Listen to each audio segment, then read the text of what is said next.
It's the Full Force Comics Burst, brought to you by Distant Planet Comics and Collectibles with me, Diagnostic 80. We've managed to grab G.I. Joe Snake Eyes Deadgame co-writer Chad Bowers for an interview, so let's get stuck in, shall we?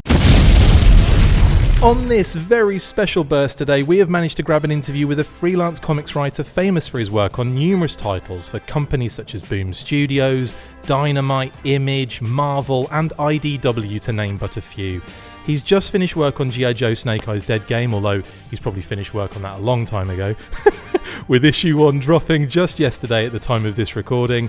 Chad Bowers, how are you doing, my good man? Good, man. Good. Thank you for having me. Absolutely. It's been a long time. It has. It really has. It's good to see. It's good to hear you. Yeah, I was going to say, what was so the last time we spoke was on that amazing Talking Joe episode, wasn't it, with the Snake Eyes comics? Yeah, that's right. Was that the Snake Eyes trilogy that we did? It was, yeah. Yeah. Oh, that's so good. That's my favorite story, just for folks, as a point of reference. But yeah. And what an amazing kind of serendipitous scenario to be in now, where you're working on another Snake Eyes comic. Yeah, I couldn't even announce it at the time. You know, I think the last time we did it, we had just kind of gotten to the point where we were looking at stuff and doing stuff, and yeah, it was fun talking about that, knowing that I was like, you know, living that stuff. That's amazing. At the time. So yeah, no doubt.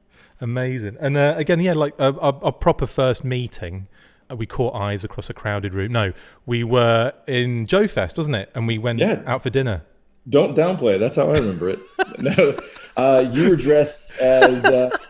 Were you Night Force? Night Force Lightfoot. Night Force Lightfoot that time. Yeah. I think I've seen so many pictures of you in the Tiger Force hit and run. Oh yeah, that's true. That's what. In my mind, I've like retroactively like put you in that one. But no, it was you were definitely. Lightfoot. You put me in the sexy tiger stripes instead. I see how it is. Anyway, Bud, first off, congratulations regarding Snake Eyes Deadgame. You must be really proud at the moment, and obviously we will get to that in a second. Great to speak to you again. I mean, first off, could you tell the listeners, viewers, I should say, a little bit about your background and how you got into writing comics, please? Yeah, no, sure. My story is like a lot of comics creators and a lot of people who are doing this. You know, I was a huge fan of comics, and I am a huge fan of comics, and have been since I was a small kid. Since I was a kid, as opposed to a big kid. You know, since I was a gigantic child, 7 foot tall child.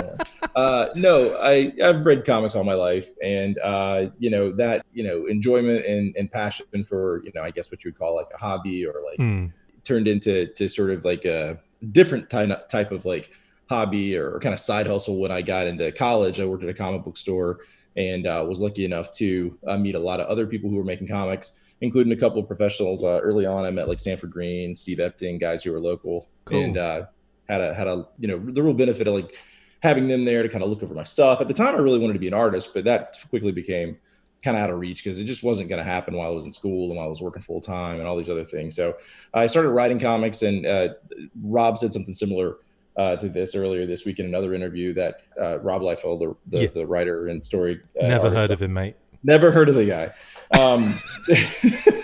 He's so under the radar, really chill, never really says anything online. Exactly. Yeah. So I ended up like writing lots of comics for lots of local guys, and just met a lot of people who were looking to draw stories. And so I came up with stories for myself and for them. And working at the store really afforded me the opportunity to go to like a lot of cons, and at cons I met lots of people and lots of editors, and one thing led to another. After a couple of years, I started pitching stories to those guys. Yeah. And you know, here we are today. My first book was an Oni book, and I had a long time that I've had a long career in comics where I've written with Chris Sims. Yeah. You know, and he and I have done stuff prior to writing together separately, and now we're kind of doing stuff separately again. Shout out to Simo, by the way. Shout out to Simo. Oh, he's gonna love that. Simo. Simo. Oh, that's great. Amazing. Yeah, that stuck, by the way. Good. Good. Yeah. So so I've written a couple things over the years. In the last couple of years, I did Youngblood for Rob, the 25th anniversary relaunch of that. Awesome. And really enjoyed that, by the way. Thanks, man. I appreciate it. I had a lot of fun writing that book, and hopefully can revisit someday. But you know, Rob and I struck up a friendship. Not on that, actually. We did a Deadpool book together at Marvel, cool. Which we'll talk about if you want to. But yeah, in talking to Rob about Deadpool and about Youngblood and those things, he quickly realized that I was pretty obsessed with GI Joe. And so when this came about, Rob kind of approached me and asked me if I wanted to be part of it with him. Amazing. And well, here we are. Let's talk about that little bit about, you just mentioned obviously obsession with GI Joe. Yeah. What age were you when you got into it? How old were you when like the boom hit, as it were? Oh, well, I don't know. I mean, it's kind of been there all my life. If you're going to use, I think we talked about, I put some photos up on Twitter the other day, and there's a lot more, right? But there's a photo of me. I think I'm 3 years old. Yeah. Maybe 4, but I've got the Mobat. And, that was the first thing that I remember having. And Brilliant. then obviously the next thing that I remember having, I believe was Snow Job. Brilliant.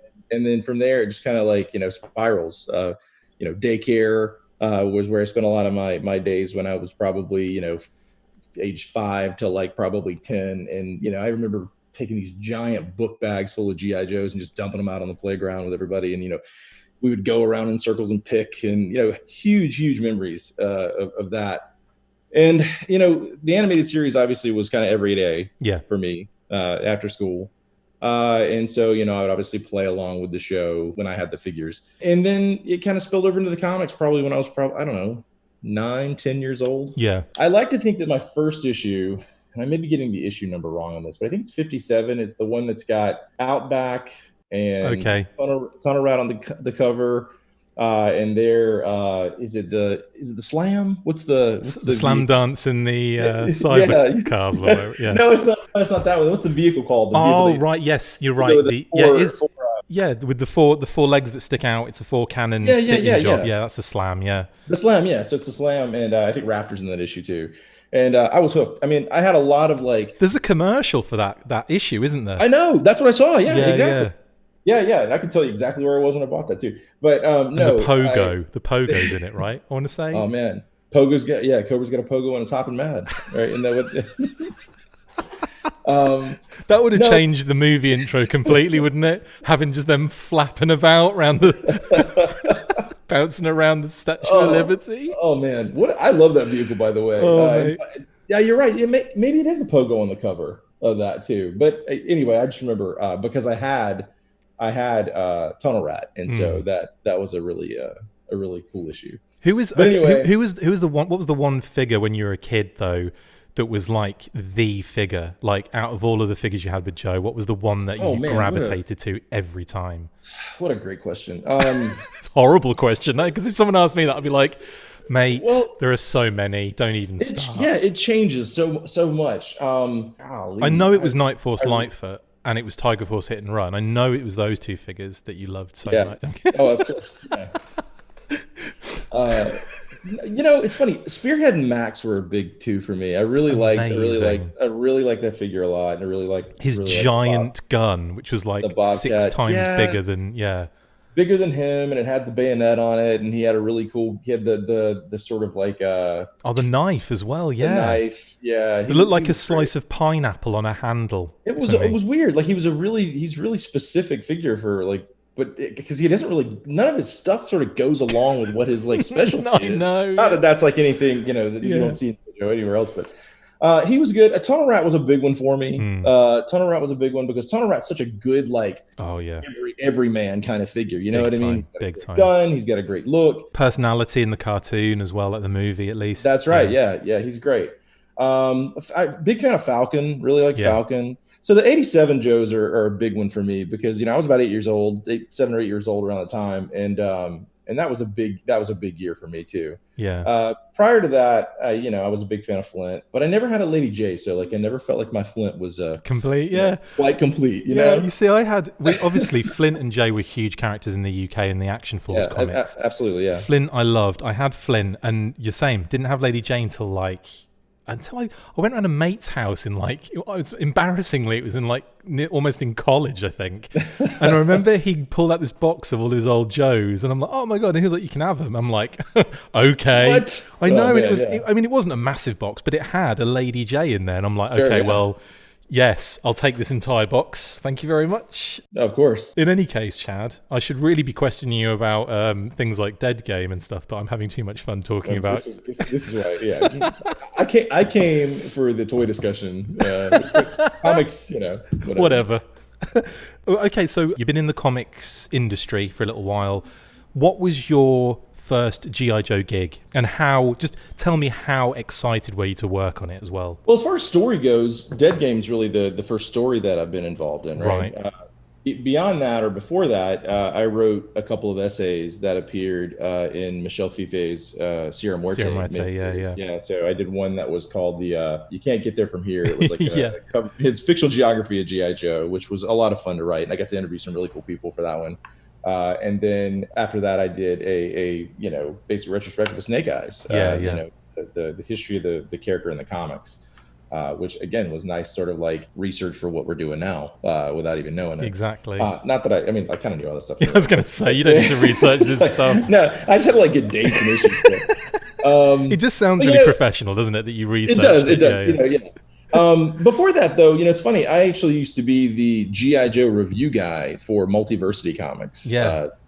And I did this weekly article called G.I. Joe Versity, where I would basically look at all the G.I. Joe books. So I would interview and get like quick commentaries from Larry, and I would get quick commentaries from Mike Costa and Chuck Dixon at the time, and the different artists that worked on the book. So that was kind of my entry point, and how I sort of got some connections, I think, over at IDW related to that stuff. Because I met some people at the time. I think Carlos Guzman was the main editor at that time for the line, but. Anyway, so that's kind of where I got my foot in the door. Yeah. And then that kind of led to, and that was probably before I'd even, gotten my first Marvel book or anything like that. So that was me just kind of like trying to figure out like what I wanted to do with comics, and just making sure that I stayed adjacent to it and kept writing. Was G.I. Joe ever a thing at that point, as you were going through your career, as it were, as you were doing this? Was G.I. Joe like always in the forefront? Like, I need to work on something G.I. Joe related. Was that always in your kind of mindset? You can ask anybody. Yeah, no, G.I. Joe's always been my ultimate goal for comics. Yeah. I never expected to be the guy who went from like a relatively well received sports fight graphic novel to the guy who was working on an X-Men book, and then a Deadpool book, and then Guardians of the Galaxy stuff, and all that stuff that's come along.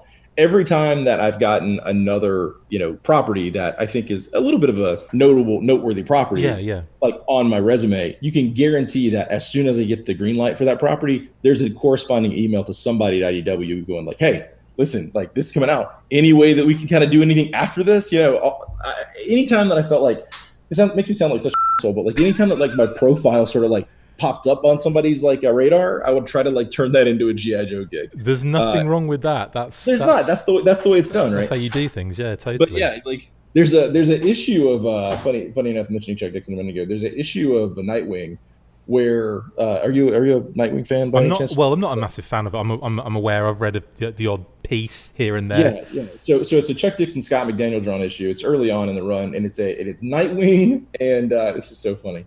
It's so dumb, but it's Nightwing and Tim Drake Robin on top of this train, and they're sparring and practicing and doing all this cool stuff on top of this train, and they have this conversation about like what motivates them and like what causes what really keeps them going. And Tim Drake tells Dick Grayson it's something to the effect of like, "You always wanted to be a hero, and you were always going to be a hero. I just wanted to be Robin." And that's always stuck with me, because I think that's such a good example of how those two characters work. First off, but for me, like, all these other guys just want to write like like the big. Yeah. But when I got X-Men '92, I was like, "Oh, this is great! I'll be writing G.I. Joe next." It's like, all I want to do is write G.I. Joe, right? You guys can write any comics you want to. I mean, obviously, I want to be a great storyteller and have tons of stories that I want to tell, and hopefully get to do that. But no, G.I. Joe is the holy grail for me. So this is a big get for me, and I really appreciate Rob inviting me along for the ride, because it's been great. Awesome. That's awesome, man. Great answer as well. I love that. Let's actually get into Deadgame then, because otherwise we'll be here for months. I'm kidding. That's not. Sure. I'd happily talk to you all night long. I mean, how excited have you been for this comic to come out since the announcement way back in 2019, where you weren't allowed to talk about it still at that point? How excited have you been this entire time? Oh man, like unbelievably excited. Like, this is huge, because I don't know. I carried the tattoo, right? Like I have all the stuff. I'm a huge Snake Eyes guy. Think about Snake Eyes even when I'm not getting paid to do it. It's one of these things where it was incredibly hard not to talk about it. Mm. And I'm sure my family here are just like so happy that now I can actually talk about being With involved in other this thing people. You because can they've heard everything. stop telling us about it and tell Yeah. that British douchebag on that podcast instead.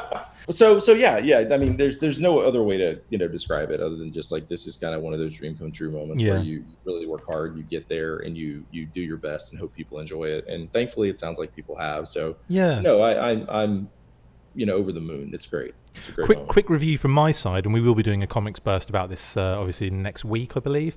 But I've already read it. I thought it was great. It's really fun, and it's like it's like one of those things. What I noticed was there's this feeling of it being, in terms of like storyline, very bonkers, out there, the mystical element, all very Sunbow-esque in my opinion, in what you would see in the cartoon, but with this like really brutal edge that obviously Rob brings to his comics with more adult themes, should we say. Sure, yeah. But like, so it had this weird kind of feeling about it where it was like, it's got this kind of batty kind of like crazy mystical element, which again, really enjoyed that. And I loved like, Mjolnir being spelt the way it was spelt and all that kind of jazz and everything, like the kind of very, just really interesting too. And all of a sudden, like, you're kind of thrown into it and you have to kind of make, not assumptions and stuff, but you have to make a lot of kind of decisions as a reader as to what is happening in, like, okay, so the Joes are like kind of thrown into this scenario. Snake Eyes has obviously gone in all guns blazing. There's all of a sudden there's a private security team, but what are they protecting? And you don't really, all this kind of crazy stuff. In terms of like the story, I realize I've just talked a review out, basically. I've just spoiled the entire comic. But it's a good description. In terms of that story and how you fit into this as a creative, obviously, like now, from what I can gather, Rob, it's his kind of story, it's his idea, and you've been brought on to kind of basically fill the gaps or to write.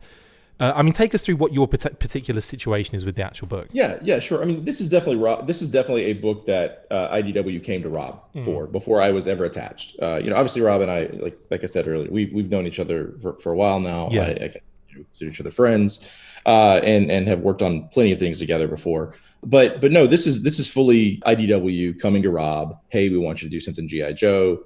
Rob recognizing how important Snake Eyes is to the brand, obviously, but personally to himself. He's talked about it on several shows and several interviews, how important Snake Eyes as a character was to him. Yeah. With the guns and the swords and how that sort of influences Deadpool as well. Yeah. Deadpool characters. Yeah, exactly. But Rob, really had a story in mind that he wanted to tell.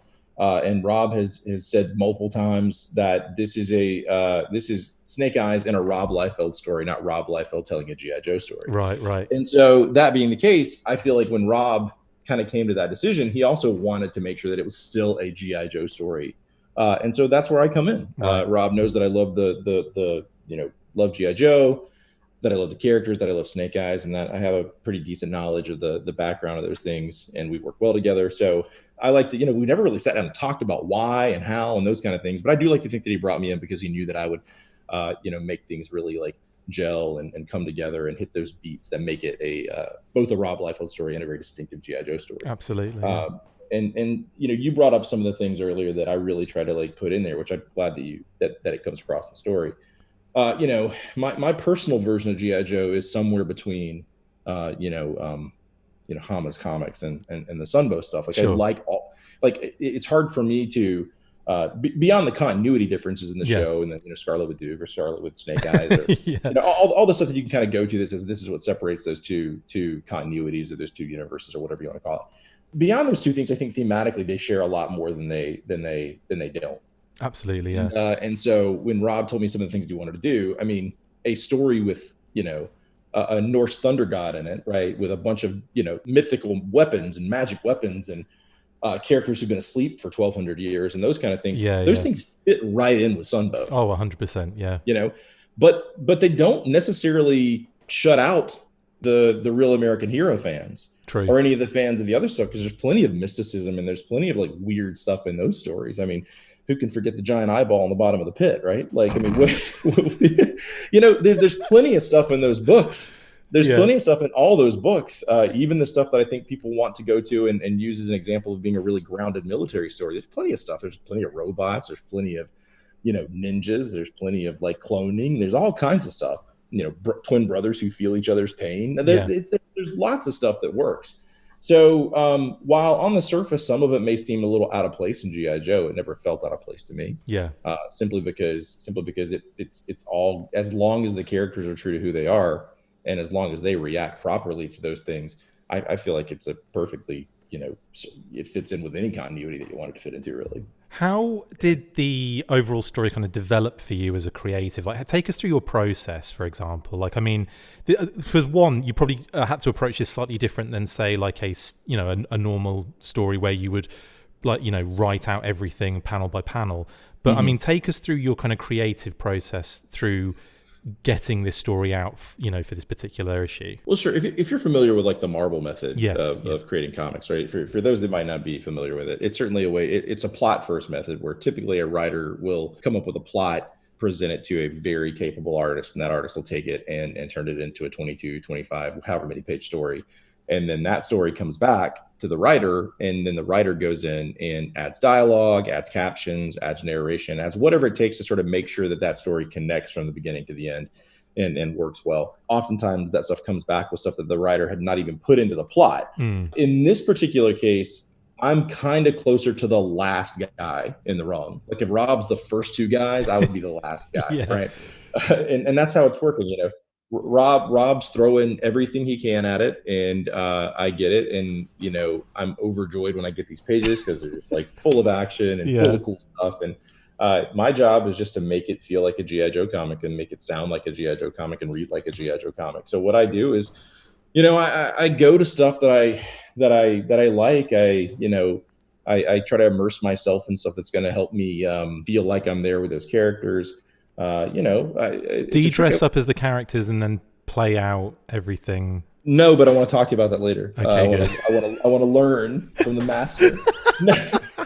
No, but it's funny. Larry talks about this before, how like when he's writing a story, I thought this was, if anybody else said this, it would be bonkers. Bananas, right? Yeah. But Larry one time told me that like he gets, like when he's writing a character, he will get that figure and put it out. So he's got all the characters that he's writing right there. That's really odd, isn't it? Cool. Yeah, but yeah, totally. Yeah. It's so odd that I've started doing it. You know what I mean? I suppose it's like a visual cue thing then, isn't it? It is. Yeah. It's really helpful when you've got, because sometimes you're not thinking visually until you see the art, right? Exactly. Right. So, early on, Rob talked to me about like kind of what the plot of the first issue was going to be, kind of where it was going to go, kind of who was going to show up at the end, had a couple surprises that were in there. And initially I was like, hey, listen, here's how I feel like telling this story. And Rob was like, what about this? And then I was like, okay, well, what about this? And suddenly it kind of clicked. It was nice to have that idea to bounce off, or him to bounce some ideas off of too, because ultimately I'm there to serve both the property and Rob's. Rob's vision of the story. And so it is a little bit of a different working relationship than I'm used to. Some of Youngblood worked like that, where I mostly gave like really detailed plots to Jim Toe, and Jim would draw those plots and kind of come back and I would script over it. So it's not something I haven't done before, but it is different. I suppose it must be difficult, or not difficult, but interesting to see what comes back that first time as well. Yeah, it really is. And, to see, because I'm looking at it in different phases. Like, sometimes Rob will send me, send me thumbnails, and sometimes he'll send me finished pages, and sometimes he'll send me, completely inked pages that aren't colored. And every stage changes a little bit, and you're trying to kind of like put it together. It's not a puzzle by any stretch of the imagination, because I mean, like, I know what's going on and I know where the book is, but it is different, and it is I don't want to say it's challenging, because I feel like I know these characters well enough, and I feel like these characters are sort of in my head enough to where, like, writing them and coming up with things to talk about and insights into who they are, maybe what they're thinking, and it clicks pretty easily for me. Yeah. At the same time, I do feel like the particular challenge of this book is that Snake Eyes is the character who's on screen or on page, more than anybody. Yeah. And when you're brought on to do dialogue, and you're brought on to do narration, you're brought on to do scripting for those kind of characters, which does include a lot of dialogue, and your main character doesn't speak. I mean, it does, make you stretch some creative muscles that you might not pay attention to very often. So I don't know if I even answered your question. But no, absolutely. That was great. I would say that this particular project is an ongoing process that requires different, me to do different things than I would normally do. But by no means is it complicated or hard.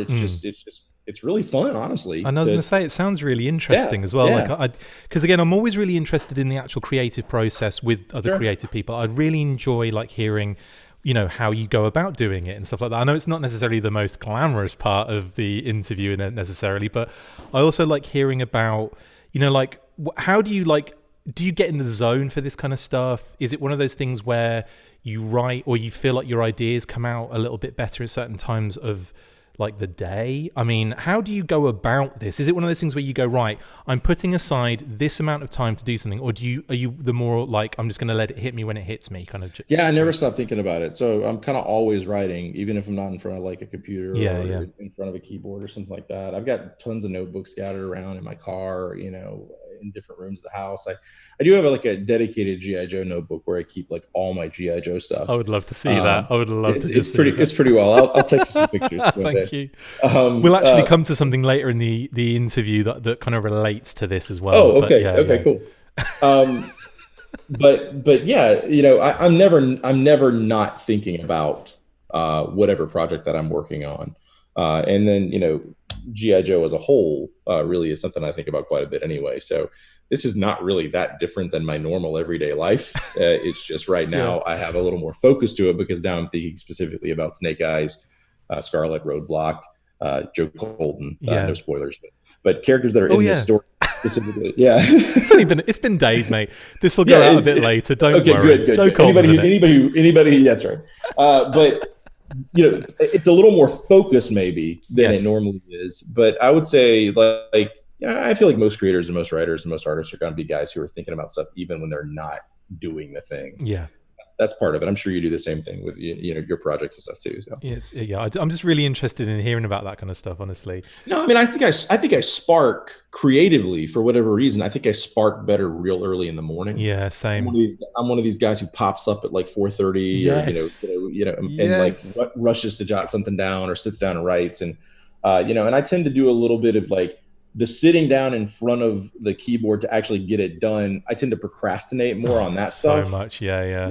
But I'll have it all written down in like 4 or 5 different places or in a notebook somewhere. And then a lot of that's kind of transcribing it because there's something about writing something like by hand to me. And it could come back from the fact that I just draw, that I still love drawing. I'm not a great artist. There's something very, like tactile, kind of visceral about like putting it down on paper.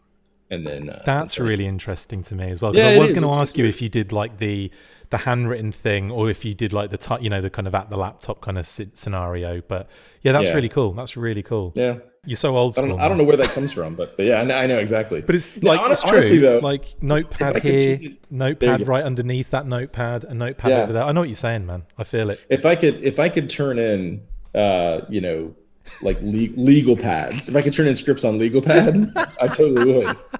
So what do you actually then have to, I mean, how do you present that information to Rob or whoever you're working with? Is it just type out in like a really professional manner document? Is it like the script style, like movie script style?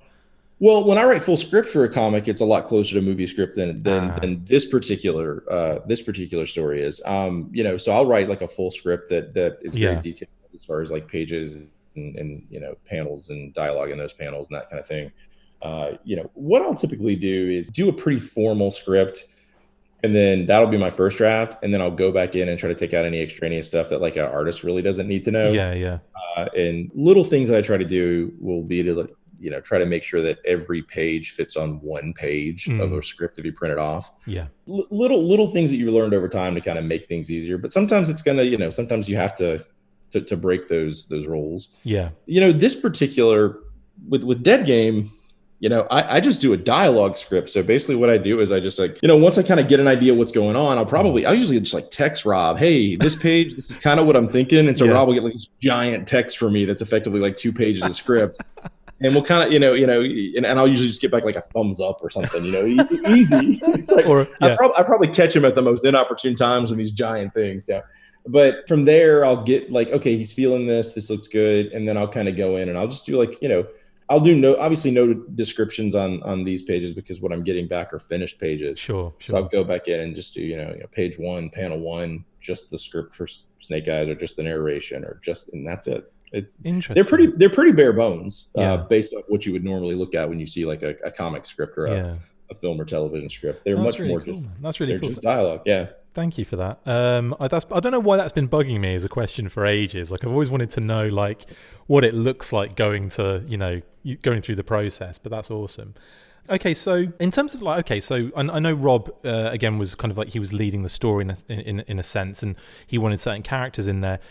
Was there a point where you maybe tried to pitch a character to go into the comic, or were you just in a sense kind of just going, you know what, I'm just going to write to what you've given me? Or was there any moments in say any of the stuff that you've done at the moment, not just in issue 1, but in any other issues that might be coming, where you've kind of gone, I think a character like this might be good in this scenario, and maybe tried to pitch it to him? Has that actually come up? No, because I mean, like, not yet. I think I have the freedom to do that if I want to. Sure.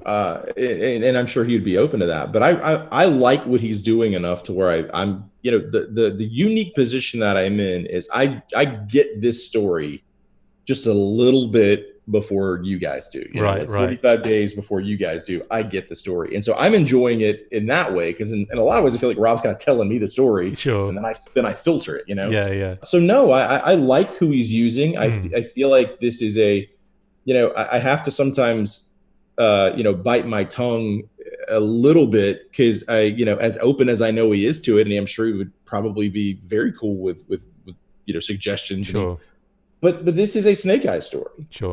This is not a get all of the characters in there. Exactly. So I was happy to work like little cameos of Tripwire in the first issue. Oh, so that was you.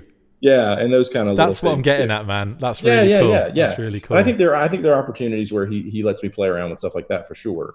But at this point, I don't want to get him. I don't want him to tell my story. Of course. You know what I mean? Yeah. I figure if things go well, I'll be able to tell my full story somewhere down the road. Exactly. This is his Snake Eyes story, and I'm just happy to be part of it. And hopefully, I can work a little bit of myself in there where I can. Yeah. As long as it serves the characters. But yeah, like the Tripwire stuff. Love that. That was wicked.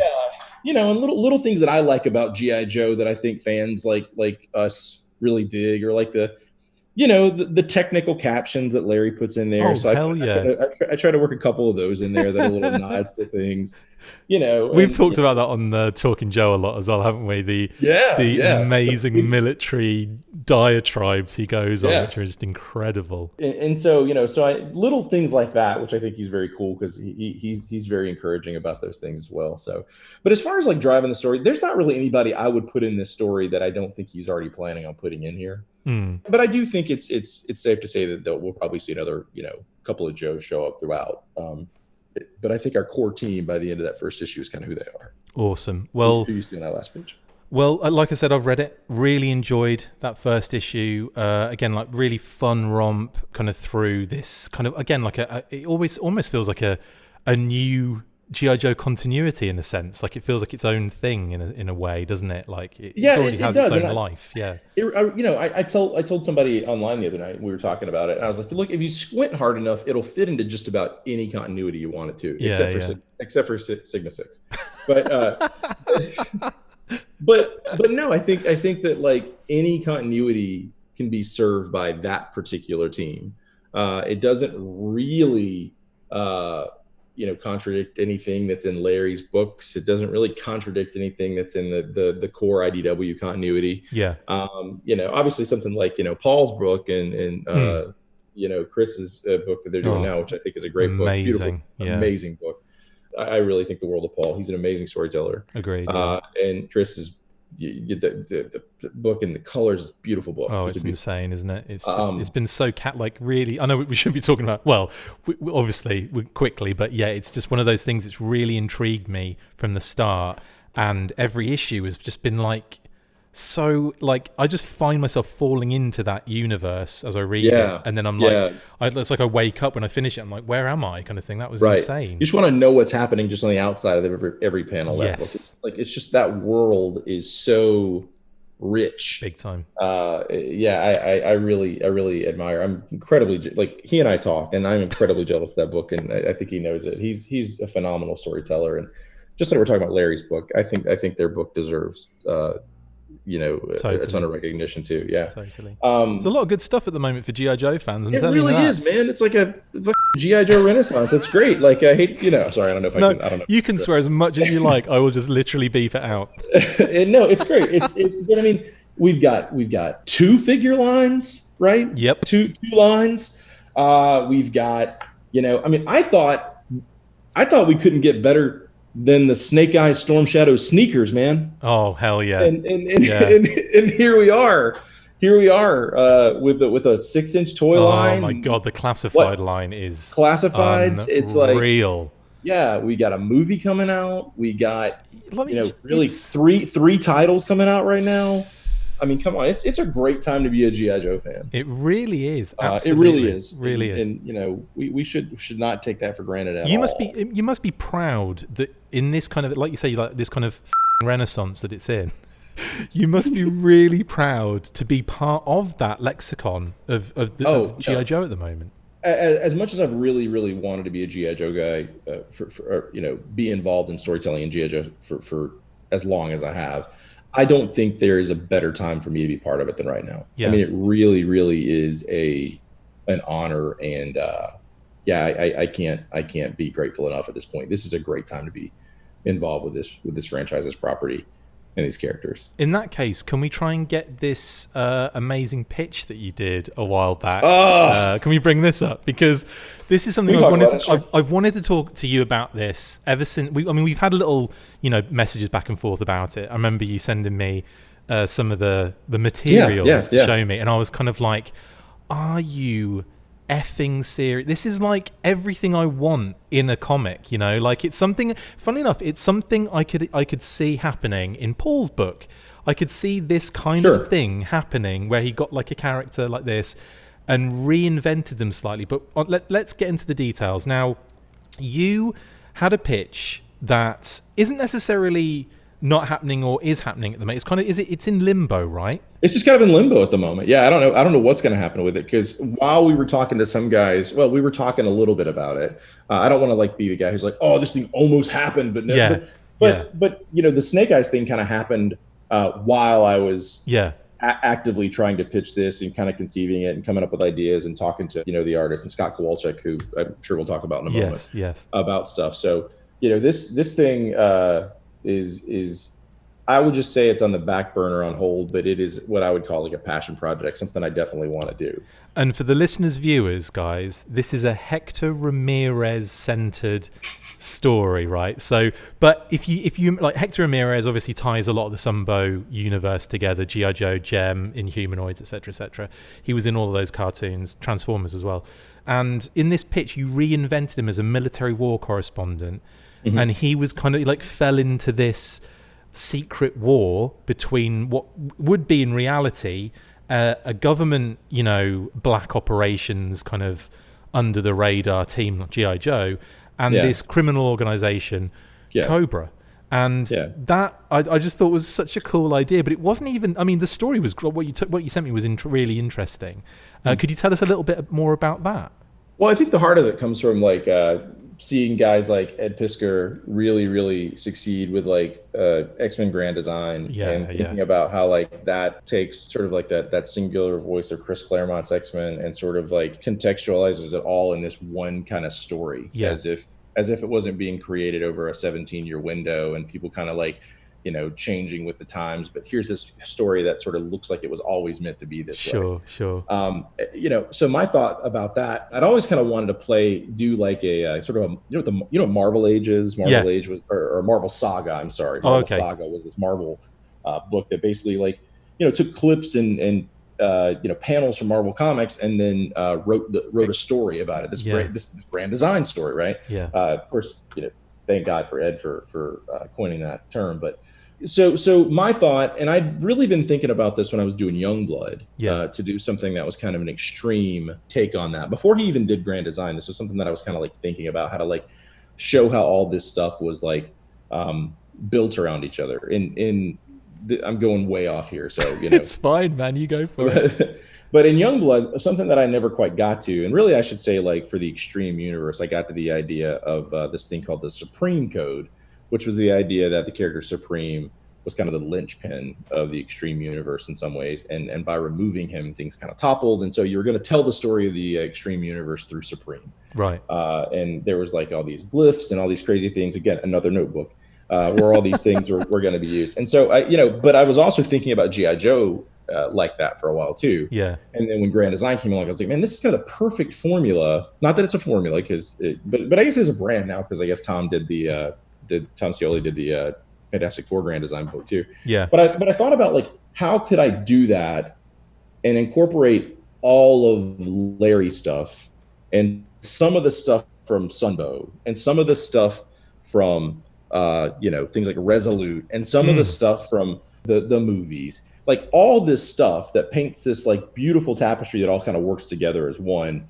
of the G.I. Joe story, and to do it through Hector Ramirez, Amazing. who basically accidentally sort of like stumbles onto the existence of both of these teams, or both of these entities, and sort of like, from a purely selfish point at first, is determined to expose both. Yeah. With no dedication to either. Yeah. But, 20 questions. Yeah, exactly. Yeah, exactly. This is Hector Ramirez reporting for your TV News magazine, 20 Questions. Oh, I love Hector Ramirez. I thought it was great. Yeah. But yeah, by making him a war correspondent or embedded journalist, was the idea that's that amazing. Yeah, and so there's some great designs out there too that I think are on Twitter and places that if people want to see. I'll flash them up. Don't worry, I'll be flashing them up. so I'd always kind of wanted to do. I'd actually thought about doing this thing called GI Joe versus Cobra. Was an idea that I pitched too. Yeah, which would be a book that would, in some ways, it's kind of like what was going on with the original IDW launch, where you had a Cobra book and you had a GI Joe book, but those stories would be a little more intertwined in something like that. But it would feel a little more like, kind of like what we did with X-Men '92, but it would be kind of like, it'd be like the third or the fourth Sunbow season, right? Like if it didn't become a Deke show and Sunbow kept going, what would it look like after the movie, kind of thing. So there's some pages of that out there too, which have sort of folded into the name of the thing is GI Joe: The Red, White, and Blueprint. Amazing. Yeah, and so that's what I want. That's ultimately what I want to do. I want to tell this big giant story that puts everything GI Joe like under the same umbrella through the lens of Hector Ramirez. Incredible. Yeah. Would you have had Scoop with him by any chance? That's great. That's a fun idea. You asked me earlier what was one of my favorite Joes. Yeah. And I loved Scoop. He was great, wasn't he? The camera and everything. Well, Scoop, and like I never got the original Stalker. Right. So Tundra Stalker. Oh. What is that 88? What is that? Is that yes. 80, maybe 89? Whatever that era is, with Scoop and Alley Viper and what effectively is the Dragonfire team, right? Yeah. Like that was my last sort of hurrah with the toys before I, did whatever. But yeah, those characters, Scoop especially is a good one. But Scoop's one of those guys who's hard to touch after Cobra too. He's obviously in the Costa book, and he's great in that book as well. Totally. Well, in any case, I want to see that. I want to see Red, White, and Blueprint, man. I want to see it. And again, you had a shout it from the rooftops. Man. I will. I'm gonna go over to Hasbro, see if they can put an earworm into that's IDW. Great, yeah. I'll shout, guys. No, I'm kidding. They're right there. Honestly, mate, I thought it was great, and I loved what you and Scott had done. Even like the preliminary kind of like a nice panel, like a page that you'd kind of thrown together as well. Yeah, definitely throw up Scott's page if we can, because Scott's amazing. Scott Kowalczyk, who Chris and I worked with on Downset Fight. He was the first artist that we really ever worked with. He was great. And then we also didn't you also have in that story an aging Duke who was in general as opposed to Hawk? Yeah, genius. Yeah. Absolute genius. Duke was the sort of like elder statesman of the group. Yeah. Incredible. Well, anyway, I'll throw all that up so the viewers can see. Let's okay. So, I mean, after Deadgame, have you got any kind of plans? Anything we can look forward to in the after Deadgame's kind of been and gone? Sure. Yeah, there's some stuff. I'm not really in a place where I can talk about some stuff. But in fact, I was talking to somebody today about something that I'm very excited about, and I wish I could tell you, because I think it's something that GI Joe fans would be excited about. But again, that's in the very earliest stages of development. But anyway, maybe 3-4 months, maybe. Okay, I don't know. We'll see. But I think GI Joe fans would be excited about that. Not that it relates to anything GI Joe, but maybe some GI Joe alumni involved. Okay, interesting. Very interesting. We'll see. Early days yet. Amazing, Chad. Mate, thank you so much. I've just got to say thank you so much for jumping on and chatting with me. Putting up with all of these horrible Hector Ramirez style questions that you've had to put up with. We could do the Hector Ramirez cast if you want to. He's again. I was about to go completely down a completely different road. No, thank you for having me, man. I really enjoyed it. I'm kind of all over the place here, but I appreciate people picking up the book. Really love working with Rob. Really love working with IDW. Great, and Hasbro too. So hey, thanks for giving us a shot, and I hope there's more. Absolute pleasure, man. Thank you so much. Again, if you haven't read it, guys, Deadgame is so much fun. I think if you're a Joe fan of all different eras and iterations, it's gonna speak to you in different ways. But I think you'll really get a lot out of it. Obviously, it's massive at the moment. It's got 36 variant covers, which is bonkers.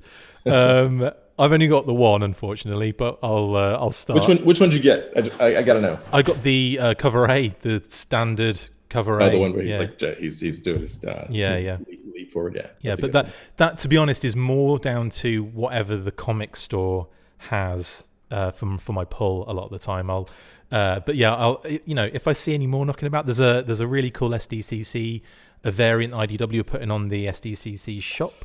And that's the card art. The card art, yeah. So that'd be nice to have There's so many beautiful covers to this book, and I think it's a testament again to the property and to Joe fans everywhere. How many people in comics are just as obsessed and just as in love with GI Joe as we are? Because it wasn't hard. I mean, 40 covers including Rob's, right? Oh, of course, total. Yeah. 36 variant covers by. I don't know exactly how many artists are involved, but let's say 25, plus artists involved, but easily just jump to work on these books. Oh, 100%. Jump to do their spin on the characters. And so, the time is right for G.I. Joe. Fans are excited about it. I think this whole thing shows it. So cover A sold out, by the way, today. I did find that out. Oh, that's good. I've got to sell out. I've got to sell out. Yeah, that's right. Mate, I've had an absolute blast. It's great talking to you again. Would you be up for coming on again in the future? Maybe talk about a couple other, maybe after Deadgame's had about 3 or 4 issues. Yeah. Let's do it again. That'd be great. That'd be awesome. And again, thank you so much, man. It's been an absolute pleasure. Hey, always. Awesome. That's it for this installment of the Full Force Comics Burst. Thank you to my awesome guest, Chad Bowers. See you next time, and as always, Full Force. Make sure you get involved with the discussion by liking, sharing and commenting on these videos, and as always you can keep up with the show after listening by following on Twitter @TheFullForce, liking the Facebook page facebook.com/TheFullForce, and if you would like to contact the show you can message us on either of those platforms with feedback or questions.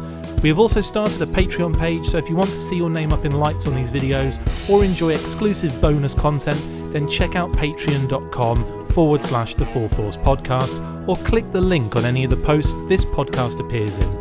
Full Force.